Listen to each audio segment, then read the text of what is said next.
In this tutorial I'm going to show you how to restore a Samsung Guru cell phone to factory settings. Okay, go to settings, reset,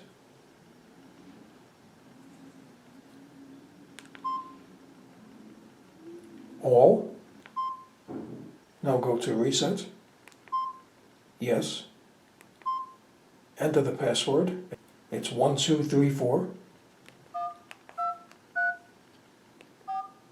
okay.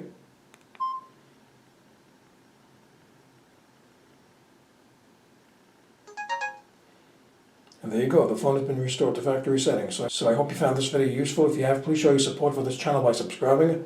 Feel free to leave comments. Please like up this video, and thank you for tuning in.